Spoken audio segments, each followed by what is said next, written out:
Hello class 10th के प्यारे विद्यार्थियों, स्वागत करते हैं एक नए धमाकेदार वीडियो में। आज की इस वीडियो में जो आपका आज एग्जाम हुआ है विषय मैथ का, आप लोगों का काफ़ी ज़्यादा कमेंट आ रहा था कि भैया सब्जेक्टिव का भी लाइए।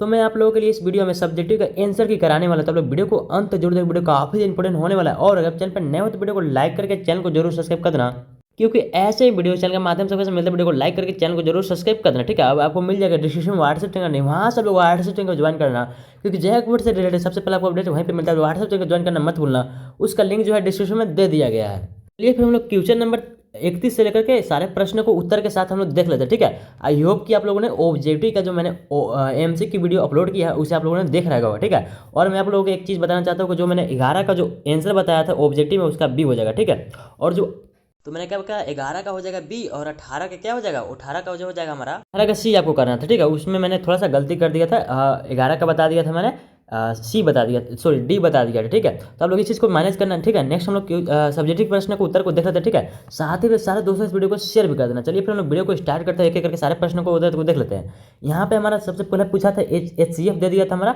306 है हमारे पास, क्या गया है 306 है संख्या, और दूसरी संख्या हमारे पास 557 है, जिसका कि HCF कितना दिया था हमारे पास 9 दिया हुआ था। ठीक है, हमसे पूछा क्या था कि LCM पूछा था। ठीक है, तो इसका सीधा सा फार्मूला होता है, चलो मैं आप लोग को बताता हूँ इस क्वेश्चन में कैसे बनाना था। मैं देखो फार्मूला जो होता है हमारा HCF गुना LCM बराबर कितना होता है, पहली संख्या गुना दूसरी संख्या। यहाँ पे पहली संख्या हमारा A है, दूसरी संख्या B है। ठीक है, पहली संख्या कितनी है हमारे पास, पहली संख्या 306 है, दूसरी संख्या 657 है, और हमारे पास किसका वैल्यू HCF का वैल्यू 9 दिया हुआ है। ठीक है, मान यहाँ पर रख दो। ठीक है, 9 यहाँ पर रखो, उसकी जगह पर यहाँ पे LCM आ जाएगा, LCM बराबर पहली संख्या गुना दूसरी संख्या आ जाएगा। ठीक है, बस इसको सोल्यूशन कर देना था, आपका उत्तर आता। ठीक है, इस 9 इधर गुना में था, इधर के भाग में हो जाता। इसको से सोल्यूशन करने के बाद यहाँ पे काटने पीटने के बाद कितना था हमारा 22,338, इसका बिल्कुल राइट आंसर हमारा आ जाता। नेक्स्ट क्वेश्चन नंबर देखो, बोलता है क्वेश्चन नंबर 32 बहुपद t² - 3 के शून्यक हमसे पूछा था। ठीक है, तो इसी सेम टू सेम क्वेश्चन को मैंने कराया था, वहाँ पर भी t² ही था और माइनस में 3 ही था। वह सेम टू सेम क्वेश्चन का पूछा हुआ है। देखो इस क्वेश्चन को कैसे बनाना था, t² होता है इधर माइनस का रूट का 3 का स्क्वायर करते हैं, क्योंकि स्क्वायर से हमारा रूट कट जाता है। ठीक है, तो इसको कोई दिक्कत नहीं है, इसे भी हम लोग ऐसा भी लिख सकते हैं। ठीक है, यहाँ पे बनता है हमारा फार्मूला, क्या फार्मूला बनता है A² - का B² बनता है। ठीक है, इस फार्मूला का क्या होता है हमारा A प्लस का B, एक बार लिखो, सॉरी एक बार आप लोग लिखो A प्लस का B और एक बार लिखो A माइनस का B। ठीक है, इस फार्मूला पे हम लोग इसको तोड़ेंगे, हमारा जो है आंसर सिंपल सा आ जाएगा। देखो कैसे तोड़ेंगे, सबसे पहले हम लोग क्या लिखेंगे, A की जगह पर हमारा T हो जाएगा और B की जगह पर हमारा √3 हो जाएगा। तो T माइनस का √3 और T प्लस का √3 हो जाएगा। ठीक है, कुछ इस तरीके से। अब एक बार इसको 0 के बराबर करो, एक बार इसको 0 के बराबर करो। तो इसको जब 0 के बराबर करोगे तो इधर माइनस में √3 है और 0 की तरफ जाके क्या हो जाएगा प्लस में √3, यानी कि पहला शून्य क्या आ गया हमारे पास, पहला शून्य का आ गया हमारे पास प्लस का √3 आ गया, और इधर क्या हमारे पास T प्लस का √3 है, और जब प्लस का √3 उधर जाएगा तो माइनस का √3 हो जाएगा, दूसरा शून्य क्या है हमारे पास माइनस का √3। ठीक है, इतना आपको लिख देना था, आपका आंसर यहाँ पे सिंपल सा हो जाता है। ठीक है, नेक्स्ट हम क्वेश्चन नंबर 33 को देखते हैं।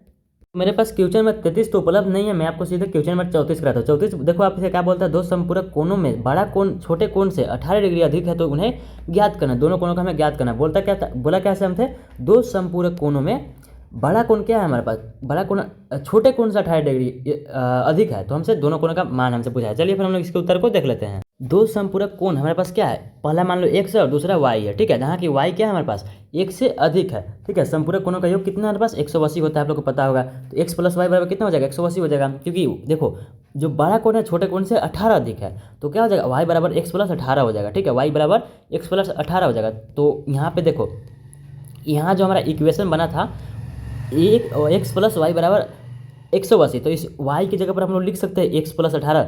ठीक ऐसे ही रह करके यहाँ पे सोल्यूशन आपको कर देना, आपका सिंपल सा आंसर जो है क्या हो जाएगा आ जाएगा। ठीक है, एक x और एक x मिलकर कितना हो जाएगा 2x हो जाएगा, प्लस का 18, और प्लस का 18 जब इधर जाएगा तो माइनस का 18 हो जाएगा। जब 180 में से 18 घटेगा तो 162 हो जाएगा, 162 2x बराबर 162। अब जब x इधर से 2 जाएगा तो 162 के नीचे 2 आ जाएगा, यानी कि 2 से काटोगे 162 तो कितना आता है x के बराबर कितना आ जाएगा हमारे पास 81 आ जाएगा। ठीक है, तो x का वैल्यू हमारे पास 81 आ गया। ठीक है, तो y का वैल्यू निकालेंगे, y जो क्या था हमसे x से 18 अधिक था। ठीक है, तो क्या करेंगे x में हम लोग 18 को जोड़ देंगे, x का वैल्यू कितना आता है 81 आता है, 81 + 18 यानी कि y का वैल्यू 99 आ जाएगा, यानी पहला कोण कितना 81 डिग्री आ गया हमारा, दूसरे कोण 99 डिग्री आता है। ठीक है, नेक्स्ट क्वेश्चन को हम लोग देख लेते हैं। 33 बोलता था आपसे x अक्ष पर वह बिंदु ज्ञात कीजिए जो बिंदुओं पहला क्या है हमारे पास 2, -5 और दूसरा बिंदु हमारे पास -2,9 से समदूरस्थ हो। ठीक है, समदूरस्थ तो हमें बिंदु ज्ञात करना था। ठीक है, इसका सोल्यूशन यहाँ पर देख सकते हो कैसे करना था, क्योंकि आप लोगों को पता होगा कि एक्स अक्ष पर किसी बिंदु का रूप क्या होता है हमारा एक्स कोमा जीरो होता है, वहाँ पे वाई का मान जो है हमारा जीरो होता है, क्योंकि देखो एक्स कोमा एक्स एक्स पर बोला यानी कि एक्स अक्ष हमारा ए वाला होता है और पूरा का पूरा एक्स अक्ष पे वाई का मान हमारा क्या होता है, इस वाई का मान हमारा जीरो होता है। ठीक है, आप लोग को पता होगा, जिसके कारण हम लोग यहाँ पे एक्स अक्ष का पर किसी बिंदु का निर्देशांक क्या होता है एक्स कोमा जीरो होता है, कुछ इस तरीके से इसका होता है। ठीक है, मान लीजिए कि वह बिंदु कितना है पी है। ठीक है, पी यानी कि उसका निर्देशांक कितना एक्स कोमा जीरो है, तो प्रश्न अनुसार पी बिंदुओं ए यानी कि पहला बिंदु क्या था हमारे पास 2,-5 था, दूसरा बिंदु -2,9 से समान दूरी पर था। ठीक है, तो देखो यानी कि पी ए बिंदु किसके बराबर हो जाएगा पी बी के। ठीक है, तो दोनों के बीच की दूरी निकाल दो। ठीक है, दूरी सूत्र लगा करके, दूरी सूत्र आप लोग को पता होगा x2 - x1 का होल स्क्वायर प्लस में y2 - y1 का होल स्क्वायर। इस फार्मूला से तो मैंने क्वेश्चन करा रखा था और पूछा भी है। देखो फिर इसका सोल्यूशन कर दो सिंपल से, आपका आंसर निकल करके आ जाएगा, जो कि कितना आएगा एक्स का वैल्यू आ जाएगा हमारा -7 आ जाएगा। ठीक है, और y का वैल्यू तो जीरो है ही, तो x के जगह पर कितना रख देंगे -7, जीरो हो जाएगा वह बिंदु। तो नेक्स्ट क्वेश्चन को हम लोग देखते हैं। क्वेश्चन नंबर 36 में मेरे पास नहीं है, तो क्वेश्चन नंबर 37 में कराता हूँ। आपको बोला था आपका आधारभूत समानुपाती प्रमेय का प्रयोग करते हुए सिद्ध कीजिए कि त्रिभुज की एक भुजा के मध्य बिंदु से होकर दूसरी भुजा के समांतर खींची गई तीसरी भुजा को समद्विभाजित करती है। ठीक है, तो इसका हम लोग उत्तर को देख लेते हैं। यहाँ पे देखो तो कुछ इस तरीके से आपको सिद्ध करना था, आप लोग इसे भी रीड कर सकते हो। ठीक है, तो लास्ट में आपका यहाँ पे कुछ इस तरीके से आपको सिद्ध करना था। ठीक है, इसलिए ई भुजा एसी के मध्य बिंदु है। नेक्स्ट क्वेश्चन को हम लोग देख लेते हैं। क्वेश्चन में अर्थ है जो कि हमारा प्रोबेबिलिटी से पूछा था। अच्छी प्रकार से फेंटी गई 52 ताशों की एक घड़ी में से एक पत्ता निकाला जाता है, इसकी प्रायिकता की परिकलित कीजिए। यह कि पहला क्वेश्चन, इसमें दो क्वेश्चन आप पूछा था, लाल रंग की बादशाह आनेगा और दूसरा ईंट का बेगम आनेगा। ठीक है, तो इसको हम लोग उत्तर को देख लेते हैं। पता हो ताश की गड्डी में कुल कितने होते हैं 52 पत्ते होते हैं। पहला क्वेश्चन हमसे क्या बोला था, लाल रंग का बादशाह आने का, तो लाल रंग के पत्ते ईंट व पान क्या हो सकता है, ईंट हो सकता है पान हो सकता है। कुल कितना 26 होता है, आप लोग को पता होगा। तो कुल बादशाह ईंट का बादशाह और पान का बादशाह कितना 2 होता है टोटल। तो प्रायिकता अनुकूल परिणाम बटा कुल परिणाम, अनुकूल परिणाम कितना है पास 2 है और बटा में 52 है। कुल परिणाम कितना है 52 है, तो 2 बटा में 52, तो टोटल कितना आ जाएगा 1 बटा में 26 आंसर इसका आ जाएगा। ठीक है, दूसरा क्वेश्चन क्या था हमारे पास, ईंट का बेगम यानी कि रानी। ईंट के पत्ते कितना होता है 13 होता है और ईंट की बेगम कितना 1 होती है, 1 होता है, यानी कि प्रायिकता टोटल कितना हो जाएगा 1 बटा 52 हो जाएगा। ठीक है, तो इसका राइट हैंड क्या आएगा दोनों का आंसर यहाँ पे आप लोग देख सकते हो। ठीक है, नेक्स्ट क्वेश्चन को देख लेते हैं। 39 बोलता है आपका सिद्ध कीजिए कि 6 + √2 एक अपरिमेय संख्या है। ठीक है, कुछ इसी तरीके से मैंने एक और क्वेश्चन को बताया था। ठीक है, लेकिन यहाँ पे अंक चेंज है, लेकिन सेम टू सेम क्वेश्चन पूछा गया। ठीक है, नेक्स्ट इसके हम लोग उत्तर को देख लेते हैं। सबसे पहले आपको क्या करना होता है, इसको उल्टा मानना होता है, यानी कि मानना होता है कि क्या है परिमेय संख्या है। परिमेय संख्या अगर है तो इसको हम लोग P/Q के रूप में लिख ही सकते हैं। ठीक है, तो कुछ इस तरीके से अगर आप लिखोगे तो यहाँ पे क्या आएगा, ये हमारा परिमेय आ जाएगा, लेकिन ये आपको पता होगा √2 क्या है अपरिमेय संख्या है, जिसके कारण हम कह सकते हो कि परिमेय संख्या अपरिमेय संख्या के बराबर कभी नहीं हो सकता, जिसके कारण हम लोग कहेंगे हमारा मानना गलत होता है। इसलिए क्या है हमारा एक ये अपरिमेय संख्या ही है। ठीक है, तो इसको हम लोग नेक्स्ट क्वेश्चन को हम लोग देख लेते हैं। मैं क्या कह देना होगा 6 + √2 एक क्या है अपरिमेय संख्या। तो नेक्स्ट क्वेश्चन को हम लोग देख लेते हैं। इसी तरीके का क्वेश्चन मैंने कराया था सेम टू सेम, लेकिन यहाँ पे अंक चेंज है, लेकिन मैंने कराया था इस तरीके का क्वेश्चन। तो देखिए यहाँ पे आलेखीय विधि से हल करना था आपको, यानी कि आलेखीय विधि से यानी कि ग्राफ दे दिया गया आपके पास क्वेश्चन में, बोला था आपसे पृष्ठ संख्या 46 पर आपको एक ग्राफ दे दिया गया था। ठीक है, पर प्रदत्त ग्राफ का प्रयोग कीजिए। ठीक है, प्रयोग करके इसका उत्तर को निकालना था। ठीक है, अगर आप इस क्वेश्चन को बनाए होगे ना, अगर थोड़ा सा भी गलत वगैरह भी होता है ना, तो इसका पूरा मार्क्स मिल जाता है, क्योंकि देखो ग्राफ्स बहुत ही कम लोग बनाते हैं। अगर आपने पेंसिल से बनाया है इस ग्राफ को तो आपको पूरा का पूरा मार्क्स मिलेगा और एग्जामिनर जो है खुश होकर के आपको नंबर देगा इस क्वेश्चन के लिए। आपके पास पहला दे दिया गया था इक्वेशन y = 6 - 2x और दूसरा इक्वेशन था y = 2x - 2। तो मैंने आपको बताया था सिंपल से, आपको सबसे पहले आपको क्या करना है, पहला इक्वेशन में x = 0 मानना है और जिससे आपको y का वैल्यू मिलेगा यहाँ से, और फिर आपको उसी समीकरण में y = 0 मानना है, जिससे आपको यहाँ पे x का वैल्यू मिलेगा। ठीक है, तो कुछ इस तरीके से आपको एक लाइन मिल जाएगा ग्राफ में। उसके बाद मैंने क्या बताया था कि इस समीकरण को भी ठीक ऐसे ही करना, जिसके कारण एक और लाइन मिलेगा, और उसके बाद जहाँ पे काटेगा दोनों वहीं भी हमारा x और y का आंसर आएगा। ठीक है, तो नेक्स्ट हम लोग क्वेश्चन नंबर 41 को देखते हैं। समांतर श्रेणी से पूछा गया था आपका 41 नंबर प्रश्न, यानी कि एपी से पूछा गया था। बोलता था किसी एपी का प्रथम पद कितना है 5 है, अंतिम पद 15 है और योग 400 है, तो पदों की संख्या और सार व अंतर हमसे ज्ञात करना था। ठीक है, तो इसको हम लोग उत्तर को देख लेते हैं। दिया हुआ क्या था ए बराबर, पहला पद दिया हुआ था, अंतिम पद हमारे पास दिया हुआ था एल का मान, यानी कि एन का मान हमारे पास एन का मान हमसे दिया हुआ था। ठीक है, अब हमें एसन का मान यानी कि 400 दिया हुआ था। चलो हमने फार्मूला पढ़ा कि एसन बराबर होता है n/2 इंटू में ए प्लस एल होता है। ठीक है, कुछ इस तरीके से आपका फार्मूला था, इस फार्मूला पे बैठा हुआ था, यहाँ से आपको एन का वैल्यू मिलेगा। फिर जब इस फॉर्मूला पे आप लोग बैठाओगे एन का वैल्यू, तो यहाँ पे क्या मिल जाएगा आपको अंतिम पद, यानी कि कितना मिल जाएगा, डी का वैल्यू मिल जाएगा, जो कि हमें कितना मिलता है 8/3 मिलता है। ठीक है, बैलेंस बोलता है आपसे उस बिंदु के निर्देशांक ज्ञात कीजिए जो बिंदु वो पहला बिंदु यहाँ पे दे दिया था, दूसरा बिंदु यहाँ पे दे दिया, इसको जोड़ने वाली रेखा को उनको आंतरिक रूप से 2,3 अनुपात के 2:3 के अनुपात में विभाजित करता है। ठीक है, तो इसको हम लोग उत्तर को देख लेते हैं। ठीक है, इसका खास एक सूत्र होता है, तो कौन सा सूत्र है, x = m1x2 प्लस में m2 x1 बाई में m1 प्लस में m2। m1 m2 यहाँ पे क्या है, जो हमारा अनुपात दिया हुआ था क्वेश्चन में, वही हमारा क्या है m1 m2 है। फिर हमारे पास x1 x2 तब लोग को पता होगा, ये हमारा x1 है, हमारा x2 है, हमारा y1 है, हमारा y2 है। ठीक है, इस फॉर्मूला पे आपको मान बैठा देना था, आपका सिंपल सा उत्तर x और y का मान यहाँ पे आपको मिल जाता है, x का मान और यहाँ पे y का मान। ठीक है, कुछ इस तरीके से आपको बनाना था। नेक्स्ट क्वेश्चन को हम लोग देख लेते हैं। नीचे दी गई आकृति में AB तथा AMP दो समकोण त्रिभुज है जिनके कोण बी और कोण M समकोण है, सिद्ध कीजिए कि त्रिभुज ABC समरूप है त्रिभुज AMP से। ठीक है, तो आप लोग सिद्ध करने वाला था। ठीक है, आपको सिद्ध करना था इस चीज़ को, तो आप लोग खुद से करना है इस चीज़ को, आप लोग आंसर मिलाओ, इसमें क्या आंसर मिलाना है यार। नेक्स्ट क्वेश्चन को हम लोग देख लेते हैं। 44 बोलता है सिद्ध कीजिए कि वृत्त के बाह्य बिंदु से वृत्त पर खींची गई स्पर्श रेखाओं की लंबाई बराबर होती है। यानी कि मैंने बताया था आप लोग बाह्य बिंदु से खींचा गया स्पर्श रेखा क्या होता है, दोनों आपस में बराबर होता है, आप लोग सिद्ध करना है। ठीक है, तो इसका हम लोग उत्तर को देख लेते हैं कैसे सिद्ध करना था। आपको मानना होता है, उसके बाद हमें रचना करना होता है, उसके बाद हमें उत्पत्ति यानी कि प्रमाण में चलना होता है। ठीक है, तो आपको सबसे पहले यहाँ पे मानना होगा कि क्या है, ओ केंद्र वाला कोई वृत्त है। ठीक है, यहाँ पे आपको चित्र भी बनाना था। ठीक है, वो केंद्र वाला वृत्त है जिसका बाहर बिंदु क्या है हमारा पी है। ठीक है, इस बिंदु से हमारा दो स्पर्श रेखा खींचेंगे, इसमें रचना में खींचेंगे। ठीक है, तो इसको हम लोग अभी नहीं खींचते हैं, आपको यहाँ पे लिखना होगा। फिर पी से वृत्त पर दो स्पर्श रेखा खींची गई है जो वृत्त को क्रम से ए बिंदु पर, ये मान लो आपका ए बिंदु है और ये आपका बी बिंदु है। ठीक है, यहाँ से आपको स्पर्श रेखा खींची गई है। ठीक है, स्पर्श रेखा खींचा गया है। तो से बोलता है कि हमें सिद्ध करना कि ए और पी, ये हमारा पी बिंदु है ना, ये हमारा पी बिंदु है, ए पी बराबर है ए बी के, आपको सिद्ध करना था। कुछ इस तरीके से रचना हम लोग क्या किए कि ओ को ए से मिला है। ठीक है, ये आपका ओ है, ओ को हम लोग ए से मिलाएंगे और ओ को बी से मिलाएंगे और ओ को पी से मिलाएंगे, आपको हम रचना करना था यहाँ पे। फिर आपको क्या करना था, दोनों को समरूप सिद्ध करके हम लोग कह देते कि क्या है, दोनों बराबर है समरूपता से। कुछ इस तरीके से आपको यहाँ पे करना था। ठीक है, और आपका यहाँ पे सिद्ध हो जाता है। ठीक है, नेक्स्ट क्वेश्चन को हम लोग देख लेते हैं। बताओ क्वेश्चन नंबर 45, बताओ कुछ चेंज है इसमें, मैंने जो बताया था वही सेम टू सेम आपका लग रहा है कि वहीं से उठा करके छाप दिया था। ठीक है, तो देखो इसको कैसे बनाना था। चलेंगे LHS से। ठीक है, किससे चलेंगे, LHS से चलेंगे।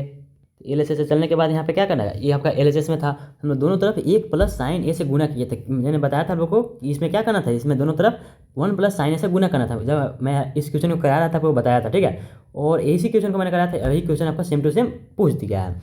गुना करने के बाद इसका स्क्वायर बन जाता है और ये दोनों का हमारा क्या हो जाता है, ए - बी और a + b, यानी कि फॉर्मूला पे a² - b² पर यहाँ पर टूटता। और आपको पता होगा कि a - sin² a बराबर कितना होता है, इसके बराबर हमारा कितना हो जाता है, कोस स्क्वायर हो जाता है, कोस स्क्वायर है। और आपको पता है कि स्क्वायर से रूट कट जाता है, दोनों में आपका स्क्वायर आ गया, तो स्क्वायर से दोनों क्या हो जाएगा, रूट खत्म हो जाएगा, यानी कि क्या बचा हमारे पास 1 + sin a बटा में कोस a। तो हम लोग 1 के बटा में कोस एक बार लिखेंगे और साइन के बटा में कोस a लिखेंगे। ठीक है, बांटने के बाद आपको क्या हो जाता है, 1 बटा में कोस a बराबर होता है हमारा सेक a, और प्लस बीच में प्लस है, और साइन a बटा में कोस a बराबर होता है हमारा tan a। कुछ इस तरीके से मैंने आपको बताया था। ठीक है, सेम टू सेम क्वेश्चन पूछा हुआ है। ठीक है, अब आप लोग बोलोगे कि क्वेश्चन नहीं आता है, कैसे नहीं आता है, देखो सेम टू सेम क्वेश्चन पूछ रहा है, तो इसका आंसर क्या यहाँ पे आपको प्रूफ कर देना था। ठीक है, बराबर आर जैसे हमारा आ गया था। नेक्स्ट क्वेश्चन को देख लेते हैं। तभी तो वीडियो को लाइक कर देना और चैनल पर नया होता है चैनल को सब्सक्राइब मत करना, क्योंकि ऐसे वीडियो इस चैनल के माध्यम से आपको मिलता है। वीडियो को लाइक करके चैनल को जरूर सब्सक्राइब कर देना। 46 बोला था आपसे 15 मीटर भुजा वाले एक वर्गाकार घास के मैदान के एक कोने पर लगे खूंटे से एक यहाँ पे कुछ था। ठीक है, को 5 मीटर लंबी रस्सी से बांध दिया गया है।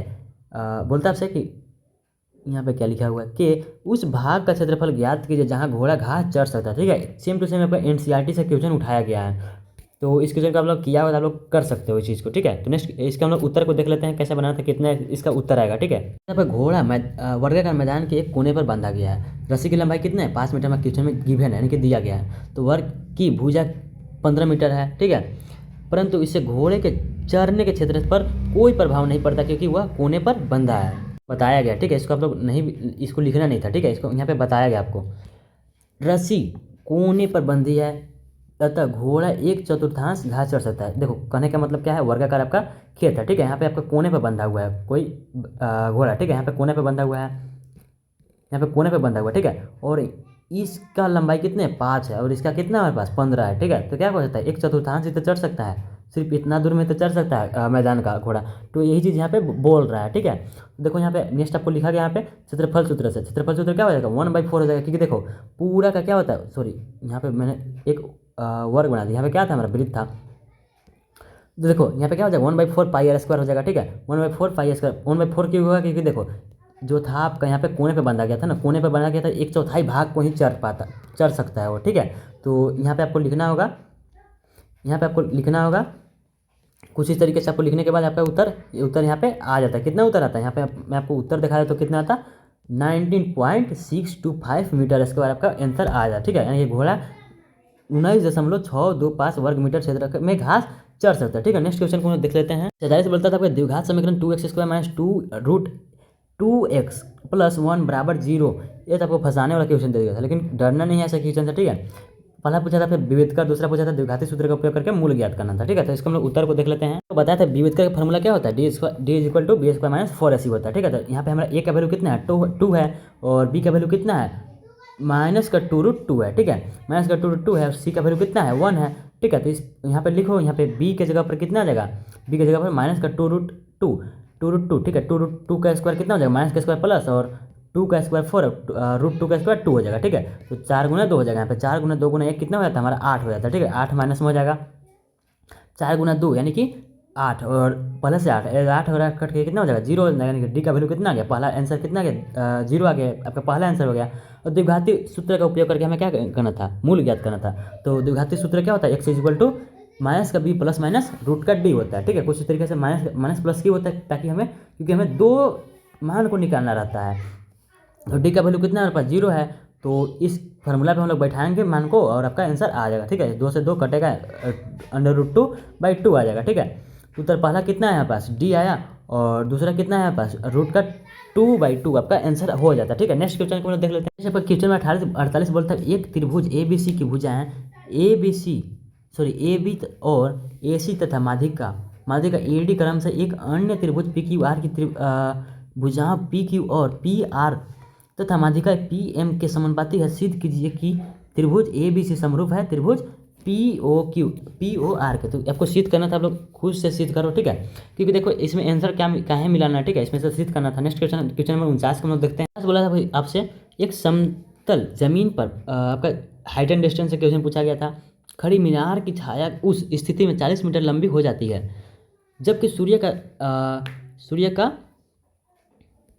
क्या लिखा हुआ है यार 60 डिग्री से घटकर 30 डिग्री हो जाता है, ठीक है। उन्नयन लिखा हुआ है, 60 डिग्री से घटकर 30 डिग्री हो जाती है। मीनार की ऊंचाई हमसे पूछ रहा था, ठीक है। तो इसमें उत्तर को देखते हैं। माना गया है, मान लीजिए मीनार की ऊंचाई क्या है h मीटर है, सूर्य का उन्नयन कोण 60 डिग्री से घटकर 60 डिग्री और छाया की लंबाई दी गई है, ठीक है। दिया है क्या हमारे पास, छाया की लंबाई 20 मीटर दिया हुआ था। मान लिया क्योंकि प्रश्न में 20 दिख रहा है, ठीक है। प्रश्न में क्लियर नहीं था, जिसकी वजह से यहाँ पे ऐसा लिखा गया, ठीक है। हो सकता है प्रश्न में 20 होगा तो आपका आंसर वैलिड है, नहीं तो अगर आप लोगों ने अच्छा से आपको याद होगा क्वेश्चन में क्या था, अगर 20 के अलावा कोई और था तो आप लोग इस क्वेश्चन का आप लोग स्किप कर दें, ठीक है। क्योंकि मुझे भी क्लियर नहीं है कि मैं 20 के अलावा 20 है फिर क्या है, ठीक है। तो आप लोग मैंने 20 मान कर ही यहाँ पे सोल्यूशन किया, ठीक है। देखो tan 60 डिग्री बराबर कितना हो जाता है, क्योंकि ठीक थीटा का वैल्यू कितना है 60 डिग्री है। मीनार की ऊंचाई बटा में छाया की लंबाई, तो मीनार की ऊंचाई h है हमारे पास, जो कि हमें निकालना है, और छाया की लंबाई कितना है 20 है। तो यहाँ पे फार्मूला का बैठा आपका आंसर आ जाएगा, h बराबर कितना आ जाएगा हमारे पास 20√3 आ जाएगा, ठीक है। 20√3 का यहाँ पे वैल्यू रखा गया, लेकिन आपको लिखना जरूरी नहीं है, आप लोग इसे स्किप करो, यहाँ तक ही आप लोग आंसर को मारो, ठीक है। 20√3 ही आपका आंसर आता है। नेक्स्ट क्वेश्चन हम लोग देखते हैं। 50 बोलते से भुजा 7 सेंटीमीटर वाले एक घनाकार ब्लॉक के ऊपर एक अर्धगोला रखा हुआ है, ठीक है। अर्धगोले के अधिकतम व्यास क्या हो सकता है, इस प्रकार बने ठोस का पृष्ठीय क्षेत्रफल ज्ञात कीजिए। दिया हुआ क्या है, घन की भुजा 7 सेंटीमीटर, अर्धगोले का व्यास घन की भुजा बराबर 7 सेंटीमीटर, अर्धगोले का त्रिज्या कितना हो जाएगा हमारे पास 7/2 हो जाएगा, जो कि 3.5 आता है। सबसे पहले हम क्या निकालेंगे, अर्धगोले का अधिकतम व्यास कितना, घन की भुजा बराबर कितना है 7 सेंटीमीटर हो सकता है हमारा, ठीक है। तो ठोस का पृष्ठीय क्षेत्रफल निकालेंगे, ठोस का पृष्ठीय क्षेत्रफल कितना हो जाएगा टोटल ठोस का, जिसमें कि हमारा घन भी आएगा और अर्धगोला भी हो जाएगा, जो कि घन के ऊपर रखा गया है, ठीक है। आगे बोलता है आपका घन का पृष्ठीय क्षेत्रफल कितना, केवल 5 फलक कितना होता है 5 फलक होता है, जिसके कारण यहाँ पर आपको 5 फलक जो लिखा हुआ है आपको लिखना जरूरी नहीं है। आपको पता है 5 ए स्क्वायर हो जाएगा, ठीक है। 5 ए स्क्वायर हो जाएगा, क्योंकि 5 वाला को ही लिया जाएगा। 6 ए स्क्वायर क्यों नहीं लिया गया, क्योंकि यहाँ पे अर्धगोला सॉरी घन के ऊपर अर्धगोला का लिखा गया, इसलिए दोहरा तो उसको गिन नहीं सकते, जिसके कारण यहाँ पे 5 ए स्क्वायर लिखा गया, ठीक है। और भुजा का वैल्यू कितना 7 है, तो 7 का स्क्वायर कितना होता है 49 होता है, तो 49 गुना 5 कितना हो जाएगा 245 हो जाएगा, ठीक है। तो अर्धगोले का वक्र पृष्ठीय क्षेत्रफल निकालेंगे हम, जो कि कितना होता है 2πr²। तो यहाँ पे वैल्यू को रखो, आपका आंसर सिंपल सा आ जाएगा, ठीक है। कितना 77 मीटर स्क्वायर आ गया। अब हम लोग क्या निकालेंगे, घन के ऊपरी फलक का पृष्ठीय क्षेत्रफल जो कि अर्धगोले से ढका है, उसके हम लोग के हटाना होगा, ठीक है। तो πr² बराबर कितना हो जाएगा, कुछ यहाँ पे 38.5 आ जाएगा। तो कुल पृष्ठीय क्षेत्रफल कितना हो जाएगा 245 प्लस 77 माइनस का 38.5। तो इन तीनों का वैल्यू को रखो आप लोग, घटाओ, बराबर कितना आ जाएगा 283.5 सेंटीमीटर स्क्वायर जाएगा, ठीक है। पहला आंसर हम लोग उत्तर क्या है हमारे पास, पहला आंसर है हमारे पास 7 सेंटीमीटर, दूसरा ठोस का कुल पृष्ठीय क्षेत्रफल 283.5 सेंटीमीटर स्क्वायर, ठीक है। तो नेक्स्ट क्वेश्चन को हम लोग देखते हैं। बस 2 प्रश्न सिर्फ बचा हुआ था। अभी तक वीडियो को लाइक कर देना, चैनल पर नया चैनल को सब्सक्राइब करना मत भूलना, सारे दोस्तों वीडियो को शेयर भी करना, ठीक है। और आपको मिल जाएगा डिस्क्रिप्शन में व्हाट्सएप चैनल, वहाँ से लोग व्हाट्सएप चैनल को ज्वाइन करना, कि जैकबोर्ड से रिलेटेड सबसे पहला अपडेट वहीं पे मिलता है, ठीक है। तो व्हाट्सएप चैनल को ज्वाइन करना मत भूलना, उसका लिंक डिस्क्रिप्शन में दे दिया, ठीक है। 51 नंबर प्रश्न बोलता है निम्नलिखित बंटन के मोहल्ले के बच्चों के दैनिक जेब खर्चा दर्शाते हैं। यदि माध्य जेब खर्च 18 रुपया है तो लूप वार्ता एफ ज्ञात कीजिए, ठीक है। तो हमें इस वार्ता की सहायता से एफ ज्ञात करना था, ठीक है। तो हम इसको उत्तर को देख लेते हैं। बस कितना 18 रुपया दिया गया था, ठीक है। तो यहाँ पे देखो कुछ इस तरीके से आपको ज्ञात करना था। लास्ट में जब आपका एफ का वैल्यू निकल कर आता है, कितना आया था एफ का वैल्यू जो हमारे पास आया था, एफ का वैल्यू 20 आया था, ठीक है। तो नेक्स्ट क्वेश्चन को देखते हैं, लास्ट प्रश्न को। निम्नलिखित आंकड़ों से माध्यिका हमें ज्ञात करना था, ठीक है। आपके पास ये आंकड़ा दे दिया गया था, इससे हमें माध्यिका ज्ञात करना था। काफ़ी आसान प्रश्न आपको पूछा गया था लास्ट प्रश्न क्वेश्चन नंबर 52। सिंपल से डायरेक्ट आंसर को बता देता हूँ, क्योंकि आपको अभी सिर्फ आंसर से मतलब है, ठीक है। तो आप यहाँ पे आंसर को देख सकते हो, ठीक है। जो आपका माध्यिका अंत में निकल करके आता कितना आया था, माध्यिका का वैल्यू आपका 65 आया था, ठीक है। तो आई होप कि आप लोग वीडियो पसंद है, यहीं तक हम लोग इस वीडियो को रखते हैं, ठीक है। आई होप कि आप लोग को वीडियो पसंद है। वीडियो को लाइक कर देना और चैनल पर नया चैनल को सब्सक्राइब करना मत भूलना। मिलता है किसी नेक्स्ट वीडियो में, तब तक के लिए बाय बाय। कमेंट का जरूर बताना कि आपको कितना एक्सपेक्ट कर रहे हो, तो आपका कितना मार्क्स आ सकता है, ठीक है।